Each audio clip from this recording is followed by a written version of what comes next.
The power of the web.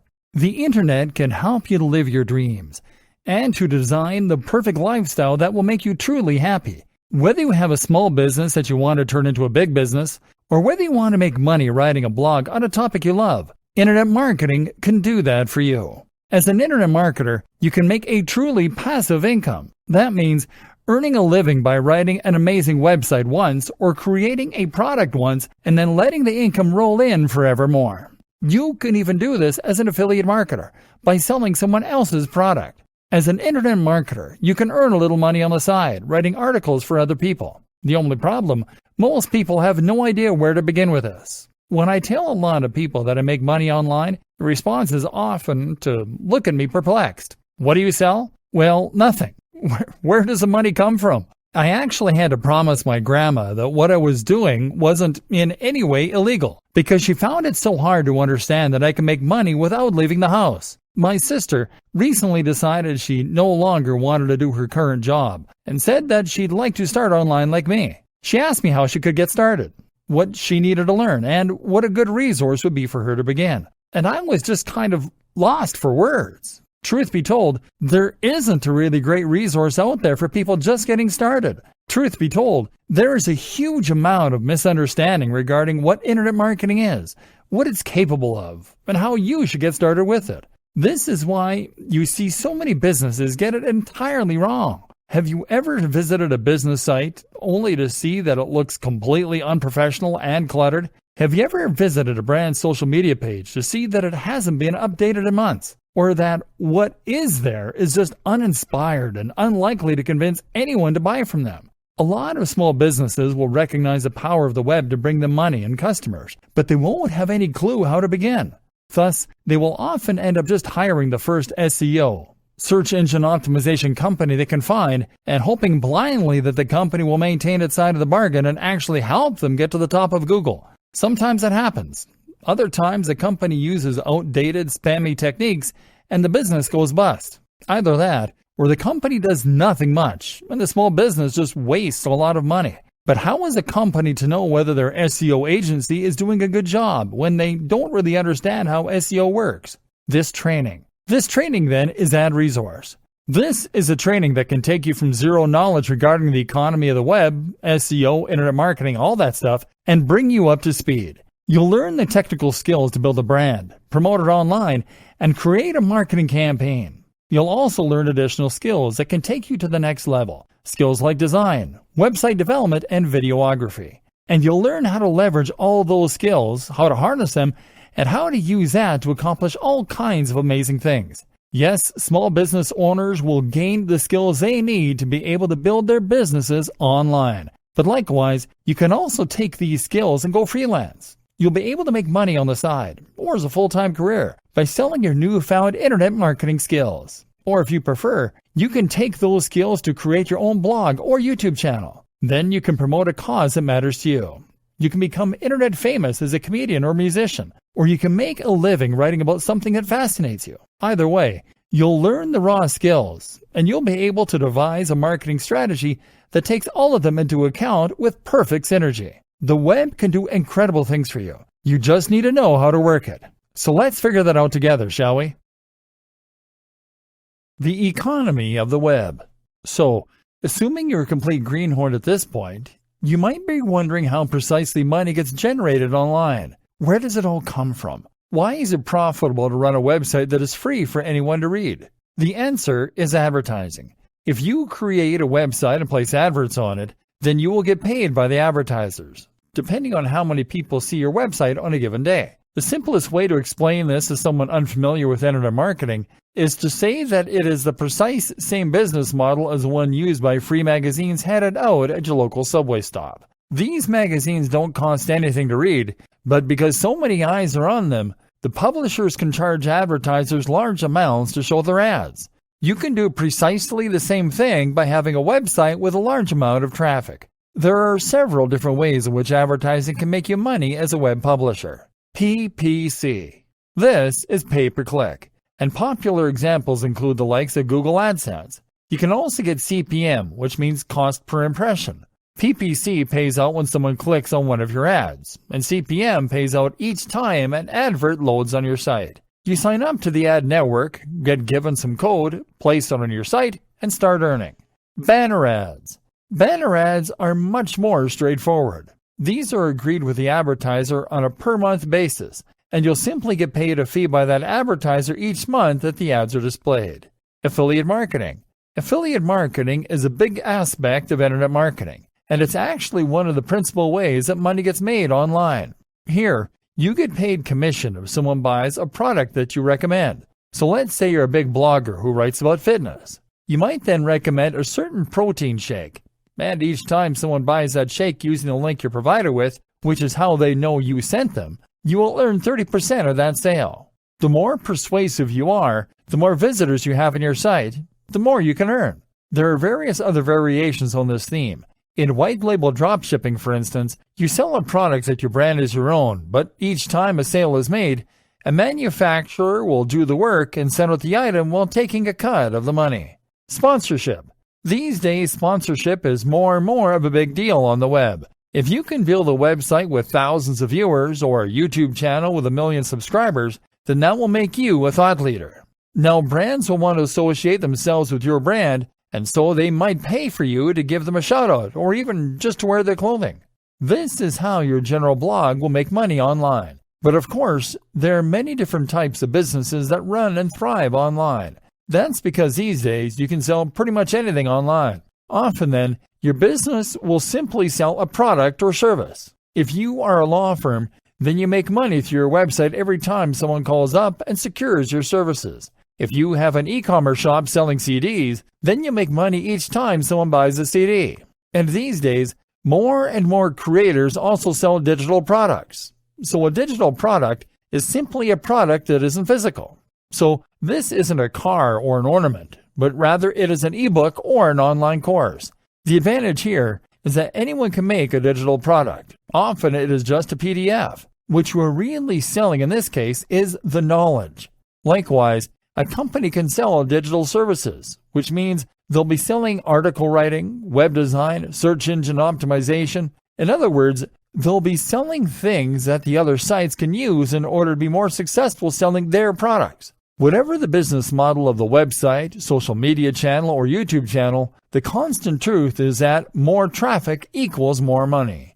The more people view your site, the more advertisers will want to work with you. The more you'll be able to sell products for commission, and the more you'll be able to sell your own products or services. That said, there's one thing that is actually more important than traffic, and that is engagement. In other words, do the people who come to your site go there because you have advertising everywhere? Or do they go there because they love your brand and they're curious to know what you're going to write about next? It's the true fans that are likely to buy your products and to follow your recommendations. They are the ones you want on your site. The balance of power. In each of these different business models, the balance of power is slightly different. Your aim is to ensure that the balance is in your favor as often as possible. So, for example, if you are making money from PPC, where do you think you are in the ladder? You're right at the bottom. Somewhere at the end of this long chain, someone is making a purchase. AdSense means that an advertiser is paying Google for each visitor, and Google is then giving you a percentage of that money. So not only do you have Google as a middleman, but you are also losing a customer, normally for only a few cents. That customer is then heading over to another website, where they are making the other company more money. You know that on average, each customer is worth more to the advertiser than they are to you. Otherwise, the advertiser wouldn't have the money to pay for your adverts. It wouldn't be profitable. So, you should think long and hard before covering your website and ads and calling it a day. If you go direct to an advertiser and get paid per month for a display ad, then you'll be a little higher up the ladder, because you'll be making money directly from the advertiser without anyone taking a cut in between. Better yet is to be an affiliate marketer. Affiliate marketers often make very large cuts of the overall profit, and in the case of digital products, this can sometimes be as much as 70% or even 90%. The product owners don't mind giving away so much profit because they wouldn't have made the money themselves anyway. This is in addition to what they're already making from their own sales. And the more commission they give away, the more sellers they attract to help them sell units. But you're still giving away some of the profit, and you're still not in control of the brand. Moreover, you are still sending someone away from your website in order to make that cash. And this is why it's better yet to have your own product whenever possible. And if you're a business that sells an actual physical product or a useful service, then you will still be in the strongest position possible. Then again, there's nothing to stop you from having multiple different revenue streams on a single website. You can run a blog that makes money from AdSense, also has a paid banner at the top of the page, also recommends affiliate products in the body of the blog posts, and also sells an ebook. And why not offer a consulting program on top of that? Either way, this is what makes the web go round. Well, that, Google, and content. An introduction to SEO. So now you know how money is made online, and how you can get rich from a website that doesn't sell anything. More to the point, you know why you need traffic and eyes on your brand in order to be able to generate that money. And how do you get eyes on your brand? The number one option for most sites and businesses is to use Google. Google is by far the largest site engine, and most of us use Google to look up anything we want to know or use. Want to buy a hat? Then you'll probably search buy hats online. Want to find out the best exercises for getting great abs? Then you'll probably search for best ways to get great abs. Search engine optimization is all about making sure that your site is the one that comes up first or near the top when someone performs a relevant search like this. That way, people who are looking for your products or your content will find your site. This is still probably the most effective way to bring new visitors to your site and to increase your brand's visibility. But how do you get to that point? A brief history of SEO.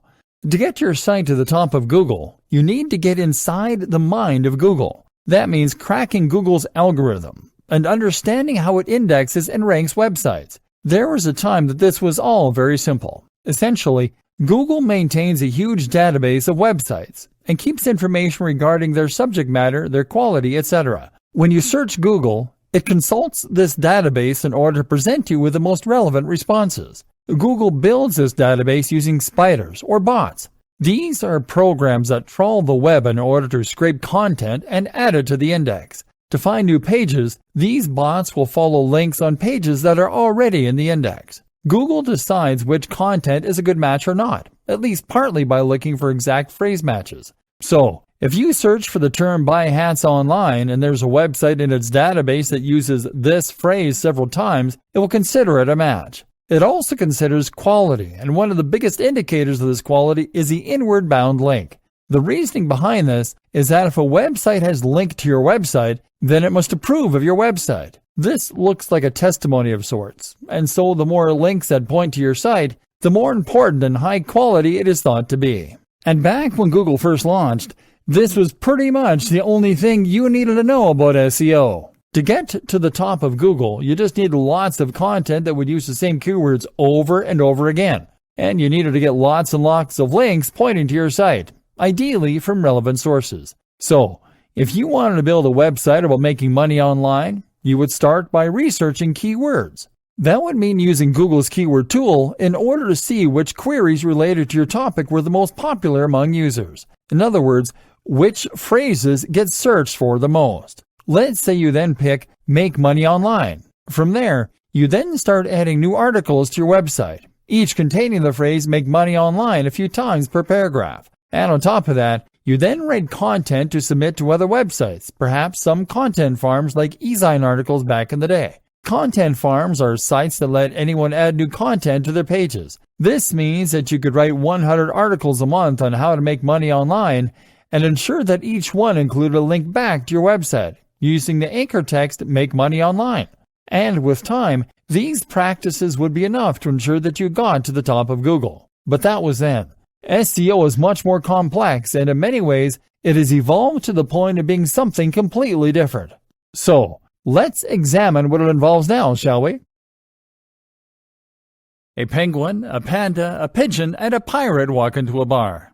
Google was once simple, and the web was like the Wild West. Whoever drew fastest would ultimately emerge victorious. But there was an obvious problem with this, because it meant that anyone could get to the top of Google without there being any real necessity to create a high-quality website. You could write the lowest quality content in misspelled broken English, and you could cover it in spammy ads. But as long as you had lots of keywords and lots of links, you'd still come out on top in the results. That meant that people who used Google would end up getting burned because they'd click on low-quality results. And if that carried on, Google would risk losing customers. If every time you searched Google, you found websites that were trying to steal your credit card information, you would probably eventually stop trusting Google. It got so bad that people even started using article spinners. These were tools designed to copy other people's content, replace all the words with synonyms, and then publish it. The result was an unreadable jumbled mess, but it was enough to crack the system. Remember, Google is just like any other website owner. Their customer is the advertiser, and therefore the visitor. They have no loyalty to the website owners, and they are under no obligation to ensure that you keep getting traffic. So, Google evolved. Google changed its algorithms to become more sensitive and smarter. Now, if Google detects attempts to game the system, it can penalize content that was designed to trick Google, and that wasn't offering any quality in return, and it could ensure that only the best quality got to the top. Google's algorithms rolled out, each with a different name, and each of which would shake up the market in a huge way. For example, all Google's updates and what they mean for a good SEO strategy. Panda. Panda was the first big algorithm update to launch, and this was designed to penalize all those sites that had plagiarized their content, that had used spam, or that had used keyword stuffing. Keyword stuffing is when you try to get Google to rank your site for a certain keyword and you go way overboard in inserting the keyword into your text to the point where it becomes unreadable. Welcome to this Buy Hats Online website. Looking to buy hats online? Buy hats online here. It sounds funny, but people were really doing this. All those sites that were guilty of so brazenly manipulating Google's algorithms were punished, sent right down to the bottom of the SERPs, search engine results pages. This actually destroyed some businesses, and many people were very angry at Google as a result. But in Google's defense, it had always told site owners to write for the user and not to write for Google. Penguin. Penguin targeted spammy techniques focused around links. All those sites that had created hundreds of thousands of links on low-quality sites were penalized. Fortunately, Google also presented a links disavow tool that site owners could use to disassociate themselves with low-quality links. Google emphasized the importance of quality links over quantities of links. In other words, if you get a link from the BBC, then it will be worth infinitely more than 1,000 links from e-zine articles, simply because anyone can get links from e-zine articles, and a link from the BBC is a genuinely impressive testimony. The best way to think of this now is as a game of degrees of separation. Certain sites have much more clout than others. A site with an edu domain or a gov will have a lot of authority and trust to begin with. Likewise, sites that come up in Google's news section also must carry a lot of influence. If you can get a link from one of those sites, then this could change your fortunes overnight. But failing that, you can try getting a link from a site that has a link from one of those sites. Failing that, get a link from a site that has a link from a site that has a link from a site that has lots of authority and trust. In other words, get as close to the most influential brands in your niche as possible to reap the major rewards. Pirate. Pirate focused on stolen content and copyright breaches. About time, too. In 2017, another update called Fred reinforced this by penalizing sites that were violating Google's webmaster guidelines. Affected sites were typically low-quality sites designed purely to bring in ad revenue. Pigeon. Pigeon is all about local search, and it basically makes the location that the search is being carried out in even more important. That's why one of the best strategies for a new SEO campaign today is to start local. Start by targeting Buy Hats Online Santa Monica, and only then branch out into other areas and more global searches. Another update in 2016 called Possum doubled down on this, with queries performed closer to a business being more likely to bring that business up as a result. Mobile. The mobile friendliness update was designed to make webmasters create sites that would be optimized for mobile. This meant they should load quickly, use a responsive design that would change shape depending on the size of the screen, use touch-friendly navigation elements. Speed optimizations became especially important, in fact, and this is something that Google is really pushing for right at the moment. It wants to ensure that users have the best possible experience from start to finish.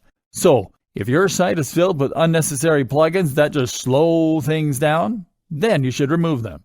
Google actually offers a site speed test and a mobile friendliness test, both of which can be run very easily through the browser. Test both these on your site to ensure that your page meets the new requirements, and you can avoid being penalized for not catering to what is now a significantly large portion of the overall audience. AMP. Another thing to look into if you really want to get into Google's good books is AMP. This stands for Accelerated Mobile Pages, and is a new initiative from Google that is designed to encourage creators to create a second, highly mobilized, super quick version of their site. This is possible to achieve through a single plugin if you use WordPress, and once that is in place, your site will be able to appear at the top of the other search results with an image from your site and an AMP logo to encourage more users to click it. RankBrain. RankBrain was introduced in 2015 to help Google better match the intent of a query rather than looking for precise keyword matches. It is not so much an algorithm change as it is a specific tool that Google uses and that relies on machine learning in order to properly understand the content of websites and the precise meaning of search terms. Between this and Panda, keywords became far less straightforward. They're still important, yes, but now so too is using synonyms for those keywords, natural language surrounding the keyword, and using the exact key phrases subtly.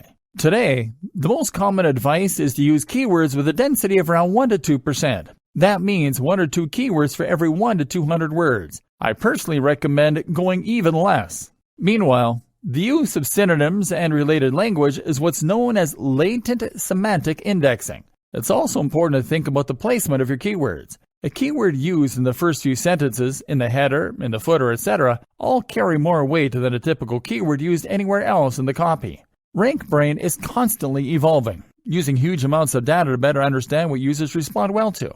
And that doesn't just mean keyword use. It also means that you need to offer deeper, more meaningful content. The recommendation among many creators is to aim for content that is anything from 800 to 2,000 words long. This should include links out to other useful sites to act as references. I highly recommend linking out to research and studies if you are writing a scientific piece. And it should include images and charts and bullet points. RankBrain also brings even tighter focus onto UX, user experience. Using its machine learning chops, RankBrain can look around your site as though it were a real person, and it can decide what makes for a good experience and what makes for a bad one.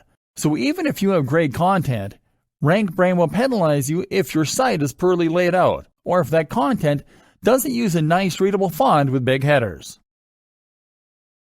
The new SEO, and everything you need to know to succeed. With all these changes, the face of Google was completely rewritten and altered. The latest version of Google's algorithm is called Hummingbird, but this in fact incorporates all of the above algorithm updates, machine learning tools, and more to form a cohesive whole. Moreover, Hummingbird is different from previous Google algorithm updates because it has the ability to grow, adapt, and evolve on the fly. Now that means that Google can update its index from day to day and change the way it looks at our sites. And that means that anytime we crack the code, it can change again. It means we can't settle into a rhythm thinking that we've figured out how to do SEO because it will change again. So instead, all we can do is to understand what it is that Google wants and to ensure that our goals are aligned with Google's. And what does Google want? As I said earlier in this training, it wants to serve the user. It wants people to find the content that they are looking for. It wants that content to be high quality. And it wants them to have a good experience with it. Because that way, they will have a good experience with Google. And that way, they'll be much more likely to come back for more in the future. So your aim, difficult though it might be, is to try and forget about Google on the whole. You should keep keywords in the back of your mind. Every now and then, try to target a topic that is being searched for but isn't highly competitive. Occasionally, give your headings catchy names. But do not write your content with the main aim of impressing Google. Aim to deliver the best possible experience for your audience. Associate with only the highest quality brands that have a similar ethos and message. Write content that is comprehensive, original, and interesting. Build links on high-quality sites and not in droves. In fact, this is the most important tip for good SEO. Engage in guest posting. Write a post for a high-quality site and offer to swap that for a link back to your page. Use influencer marketing. Collaborate with other creators in your niche. And research the backlinks of your favorite sites so that you can see how they got to where they are. Try to make your content natural, and try to make your links natural. Write content so good that people want to look to it. Optimize, speed up, and improve your website at every opportunity. As long as your site is genuinely good, if it is the best at doing what it does, then your goals are aligned with Google. And that means that every future algorithm update should be more likely to benefit your brand rather than penalize it. It should help you rank higher, not lower. Google's vision of the future. The other thing to think about is Google's vision for the future. This way we can preempt the nature of any future updates and ensure our sites will hold strong. So what does Google's future look like? Well, we know that Google now considers itself to be an AI-first company. We can see this when we look at the kinds of products and services it is prioritizing. Google Search on mobile has evolved to become Google Assistant. Google now wants you to be able to talk naturally to your voice assistant, and for it to answer you with relevant information it has pulled from the web. This explains the importance of RankBrain. People don't search Google Assistant by saying, "Buy hats online." They search Google Assistant by saying, "Hey Google, where can I buy some hats?" This means that Google now needs to understand not only the words you say to it, but also the meaning behind those words. So, avoid the temptation of focus on distinct keywords and move more towards answering questions, providing services, and filling niches that you see in the market. Remember, Google will only get smarter. So, if things like beautiful, well-composed images don't matter yet, then they will soon. And if Google is only so-so at checking grammar at the moment, it will get better. Read the Associated Press guidelines. Learn how to write using the inverted pyramid style. And seeing as Google Assistant will occasionally bring up a website to show the user on their phone, make sure that your site is well suited to being quickly loaded on a mobile device. You should definitely look into using AMP formatting for your websites if you want to get more traffic to the mobile version of your site. As mentioned, this can be done easily through a single plugin. At the very least, make sure your site is speed optimized to make sure that it is mobile responsive and has an easy UI for touch input. Avoid hover over menus and the like. You should also make sure that you are using Google's markup language for rich snippets. I'll lead you to research the specifics of how this works, but it basically means you're adding some additional HTML code to your site to tell spiders and robots what certain features of your content are. For example, if you are going to provide a recipe with ingredients, then you can use the markup language in order to highlight those ingredients. This is what allows Google to highlight this kind of information, along with review scores and the times of concerts and events. You'll see all this highlighted right on the SERPs, Search Engine Results pages, anytime that you do a search. And of course, this is very important for Google's Assistant's ability to answer you in natural English when you say, "What time is a concert tomorrow?" Content marketing.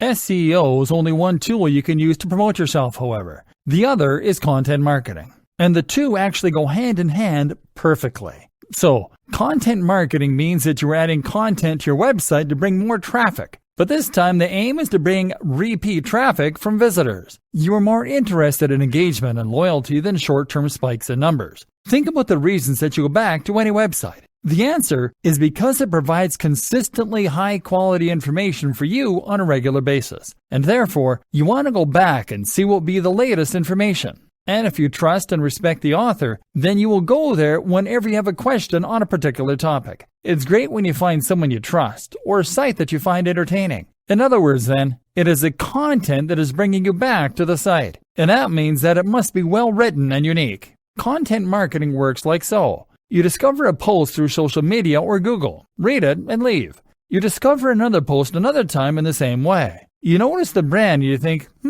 I quite like this site. It comes up again. You then decide to check it out the next time you have a related question. You then bookmark it and decide to check back regularly. You are now a fan.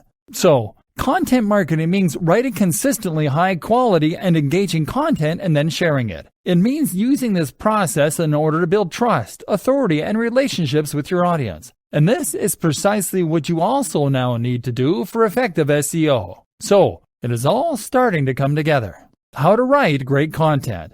This is where so many people will go wrong though, as they simply don't know what it is that makes great content.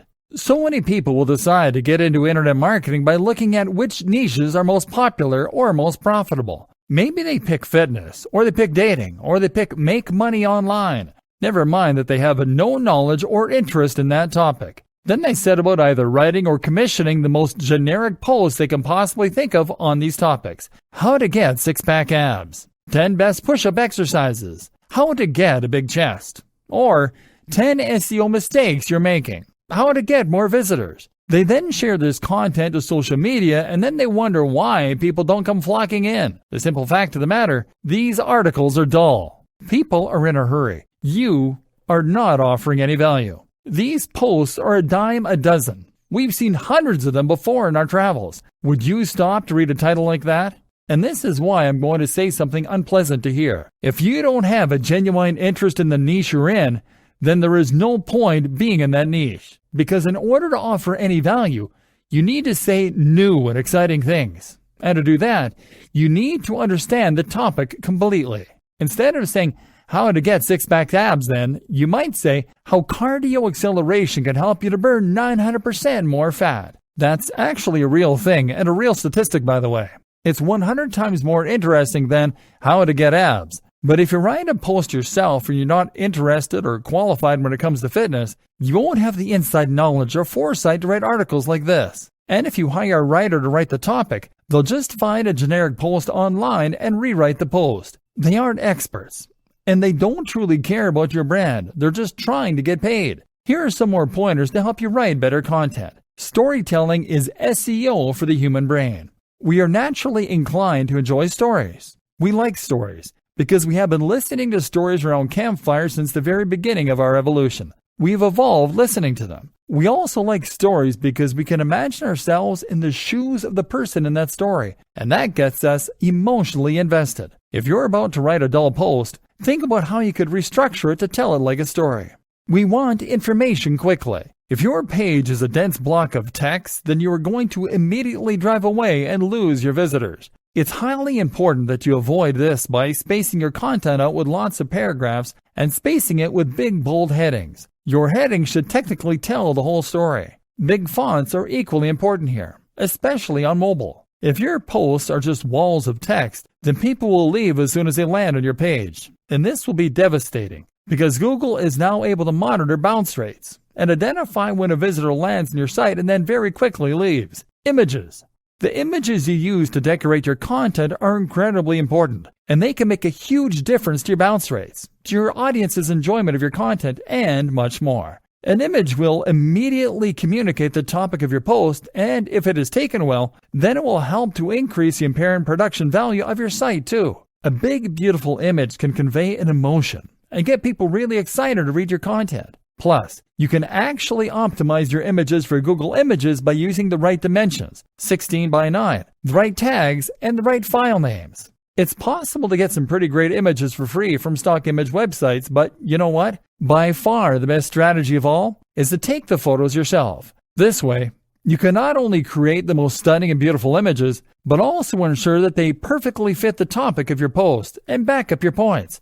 Instead of being generic and somewhat relevant, the image can become the perfect partner for whatever your post is about. This means investing in a great camera, and it means learning the basics of composition, framing, using manual settings in your camera, etc. But it's definitely worth it. If nothing else, it is worth it because you'll be able to sell this service as an additional arrow in your quiver, and as part of a comprehensive web marketing service.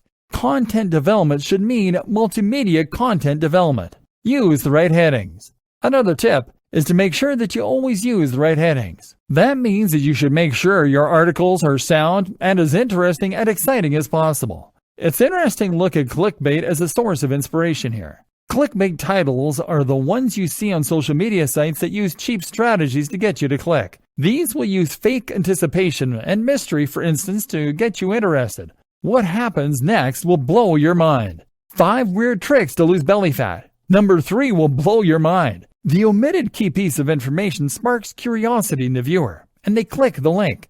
The unfortunate reality is that 9 times out of 10, clickbait offers nothing of value.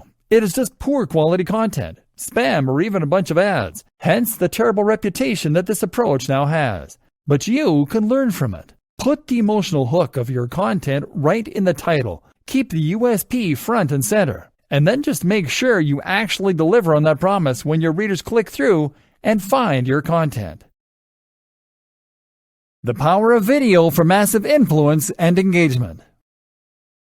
My aim is to teach you to become an internet marketer so that you can promote your own website, or so that you can promote someone else's, so you can run a business, or so that you can create an SEO service. But I don't just want you to be an internet marketer. I want you to be a cut above the rest. And that means getting real. What do I mean by this? I mean that you need to stop doing all the bits that are easy to do at home on a computer, and to instead start getting involved in real business. This means that you need to go to those networking events I mentioned earlier. It likewise means you need to make videos. Get in front of the camera, learn to edit, invest in some good quality background music. Yes, it can be stressful, and it's something that might not come naturally to you. But if you can create high-quality video as well as high-quality content and SEO, then you will be leagues above most of the internet marketing gurus out there. Video can make all the difference to your marketing campaign. Firstly, that's because it is something that a lot of people can't easily do. If you have a good camera, if you know how to edit, if you can present yourself well on camera, then you immediately set yourself apart as a professional. Now you are someone to be listened to and trusted. On the other hand, if you are just running a website and filling it with articles and stock images, from the perspective of your audience, you could very well be a kid in your mom's basement. There's nothing wrong with that per se, but if you're trying to establish trust and authority, then a video will go a long way.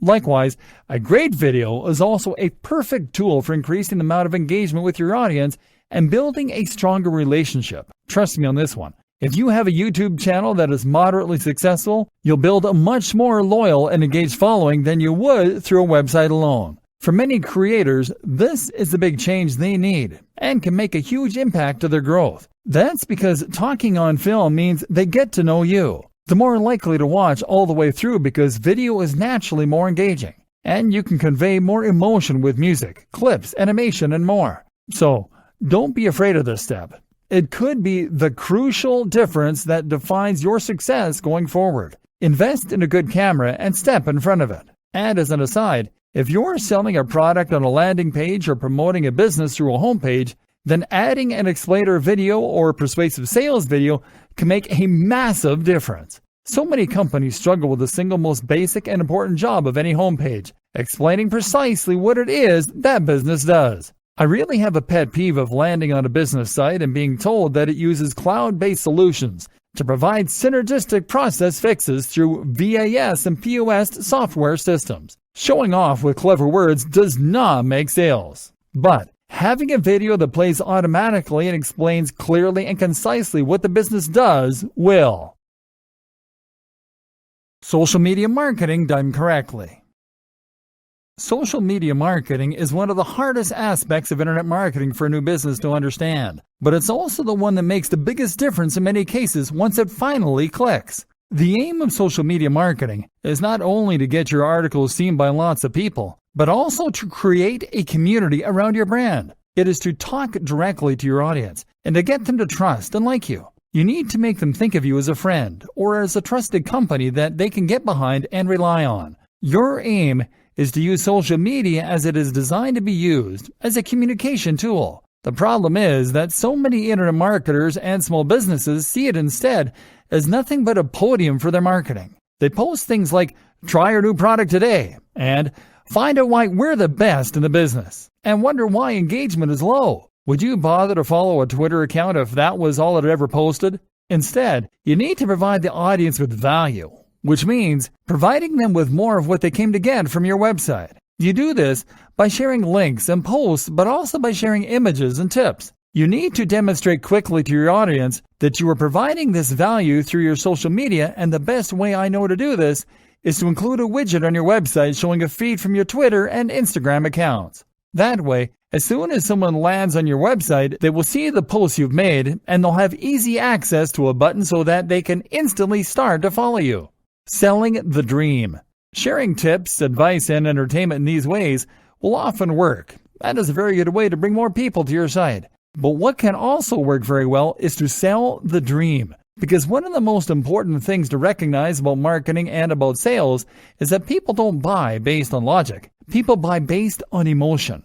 People buy things that they want, and they buy things that they think are desirable, that they think other people want. People buy in a rush because they have a feeling that if they don't act quickly, they will lose the opportunity.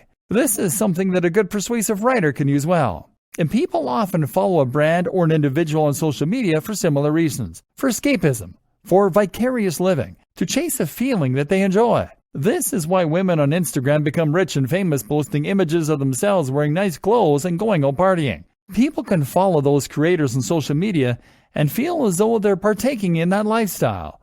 They can enjoy the way it makes them feel, and they can be inspired. Of course, this makes that person very good at selling clothes too. Likewise though, if you have a fitness brand, then you will likely want to promote that brand using social media by showing images that gel with the message you want to convey. You won't post images of you lying in front of the TV with a six-pack of beer resting on your gut. You'll post images of you running on the beach as the sun rises, or hitting the weights hard at 6 a.m. If you have a blog about earning money online, you'll post images of yourself in a suit, sitting at a computer or looking at code. You'll sell the dream and the value proposition. The value proposition is the emotional hook. This is the why that drives your business. Why do people follow you? How do they want you to make their lives better? And how can you communicate this better? Social media for communication. And like I said, social media is also a tool for communication. This is how you get people involved with your brand. It's how you get people interested in what you have to offer and make them feel you're listening. Like, if you have a problem with whatever they have bought, they can get in touch with you and you'll answer. That means you need to be interactive. So post regularly to your social media channels and ask questions. Run competitions and best of all, try out Facebook Live. Being able to talk directly to your followers is an immensely powerful thing and can massively increase engagement and trust. What's more is that right now Facebook, Instagram, and YouTube are all trying to promote their live features. So if you go live right now, your audience will be notified and lots of people will likely get involved. Now, you can ask them what kind of content they'd like to see from you, what kind of products. You can ask questions. You can share your genuine gratitude for their support. Another immensely powerful strategy is to find other online communities to take part in. Good examples include forums, of course, but also subreddits and more. These are very powerful places to find new people to market your content to. But if you jump into one of them and post a link to your site, chances are the link will be removed and you may be banned. Best case scenario, you'll receive a lot of negative flack. But on the other hand, if you spend time in that community and answer questions, chat to people, build trust and get to know everyone, then if you mention you have a website, this is an entirely different story. Now you have a legion of people that trust you, some of whom might even consider you friends, and they will be there to support your brand every step of the way and to help you promote it on social media and elsewhere. Note, these social communities are also examples of routes to markets. These are places on the web where the people who make up your target audience congregate. Any platform you can find that lets you communicate directly with the correct audience is a route to market. Other examples include things like industry magazines or clubs. Look for routes to market, as these always offer great marketing opportunities. Finally, make sure that you are always answering any direct messages, comments on YouTube, comments in your posts on Facebook, etc. All this builds more trust, more loyalty, and more interest for your brand. Read the book 1000 True Fans, and you'll see why these relationships are worth cultivating. Branding and building a brilliant website. Absolutely central to all of this is branding. In today's environment, having a brand for your website or business is the most valuable thing you can do to ensure engagement and to build success. And it ties in with just about everything we've said so far up to this point.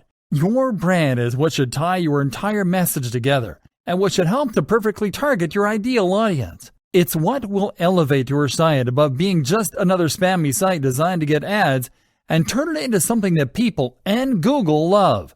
Google came out several years ago now and said that it would support brands more in the future. A lot of people reacted badly to this news, seeing it as an attack on the little guy. The assumption was that Google would now be a big fan of sites like Coca-Cola and not care about smaller, unknown creators. That's not the point at all. Small brands are fine. Personal brands are fine. Brands that use your name. What's not fine is calling your website something like ways-to-gain-abs.com. That's not a brand. That's a keyword. That's you making it abundantly clear to Google and your prospective visitors that you don't care about the quality of your work. You don't have professional pride. You have a tool for making money. A brand goes in hand with professional pride because it shows that you are keen to create something that people will remember and that you want to be associated with the work you do. If you build a brand, then you have a message and you have accountability. Think about it. All of the top websites that you visit currently have a strong brand. They likely have a great logo, their own style, a strong design language throughout their website. They know what they are, and they know who they're for. And this comes across in the quality of their layout, in the cohesion across their social media, all with the same username, the same logo, and the same ethos, and in the little touches like their video's background music and their bottom thirds. This is what makes something memorable and professional, and this is what you need to do as well. How do you create a brand? Creating a brand doesn't mean creating a logo. A logo is just one aspect of a brand, and it's not what comes first. What comes first is a mission statement. A mission statement is a phrase belonging to a business that says what it's all about. This should explain what, how, and why. What do you make, sell, or do? How do you do it differently? Why do you do it? I highly recommend watching Simon Sinek's excellent TED Talk on the Golden Circle at this point. It's called How Great Leaders Inspire Action.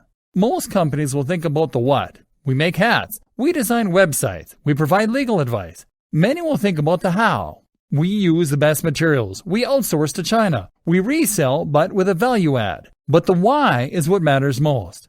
This is the motivation that spurred you on to get involved in the business in the first place. It is what makes you get out of bed in the morning. And it's once again why you cannot have a successful website or business in a niche or industry that you don't truly care about.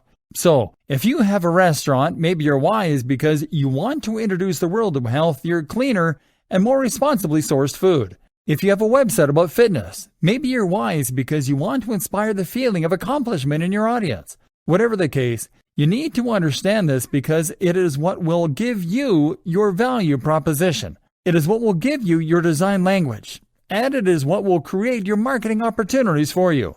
This will also allow you to find your buyer persona. This is your ideal customer. And through a combination of surveying and of thinking about your brand, you will be able to draw them up. Now, you need to ensure that your strategy is aimed at this person.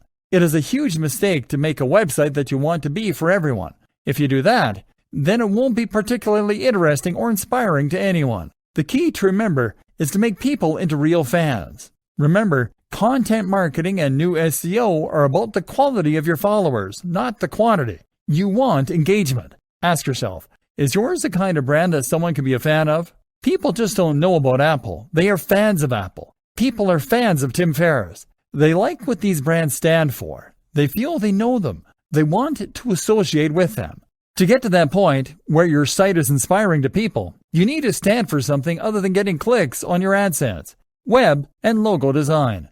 With all that decided, you can now go about designing your logo and your website. The logo should be simple, it should be minimal, and it should be versatile. This logo will be used across all your social media, on your website, etc. You need to avoid being cliché while at the same time making it clear what your site is about and who it is for. In an ideal world, the combination of your logo and company name should be enough on their own in order to let the right people know that your brand is for them. If you're struggling for ideas, try making a mood board. This is a collage made up of images, logos, site designs, and more that you like the looks of. Looking at these can help a lot to give you a kind of direction for your brand. If you put them all together on the page, you can then start to get ideas for unique ways of combining them, and that will give you ideas for your own design. Actually, build the logo using Adobe Illustrator. This creates vector files, which are files that can be resized to any degree without losing any of their quality, and which can be edited as well. JPEGs, PNGs, and GIFs are not portable or flexible enough for your uses. So that is another thing I want you to learn. I want you to learn to use Illustrator and to make good designs. Like videography and photography, this is a skill that will elevate you above spammer and into content developer. That's when you start to become highly in demand. WordPress. Finally, the website itself should be built using WordPress. This is a free tool used by over a quarter of the websites on the net, including many of the biggest brands. It is highly customizable. There is massive community support, and it is completely free. You can install new plugins with a single click to add more functionality, and you can install new themes in just the same way too. And by doing all these things, You'll be able to make sure your site meets all of the requirements we've learned about over the course of this training. That means being able to implement AMP, Accelerated Mobile Pages, with a single plugin, for instance. Being able to install a theme and know your site will have a responsive, mobile-friendly layout, or being able to apply ad semantic markups. Using WordPress means using a tried and tested tool that has helped countless others to become highly successful. There's no good reason to introduce more elements of confusion into the mix, or to make life harder for yourself by using a tool with less support that requires you to implement these features yourself. Your strategy. We've covered an awful lot here, but we still haven't covered everything. Not by a long shot. We haven't even touched on email marketing, for instance. Nor have we discussed how to go about conquering YouTube. We haven't really dived into good grammar, etc. for your blog posts. But this is about the bigger picture. This is about strategy. I hope you've learned enough to now understand how internet marketing works and what you need to do. It's about having a solid brand, one that people can get behind and feel excited for. It's about having a great logo, a modern web design, and content that is unique and exciting. If you can do all of that, then you can create a brand that will inspire and create true fans and that Google will like too. It's about expanding your own skills to create wonderful multimedia content and branding. It's about being able to make videos, to understand the psychology of persuasive writing, to sell the dream through your social media. Develop your skills. Don't be afraid to step in front of the camera or to network in person to find those opportunities for collaboration. Be a real professional who is proud of your work. And the rest is just implementing a regular, steady stream of high-quality content with subtle use of keywords and LSI. It is a matter of getting guest posts on the highest quality websites. It's a matter of sharing your content on social media. That is how you create a cohesive internet marketing strategy.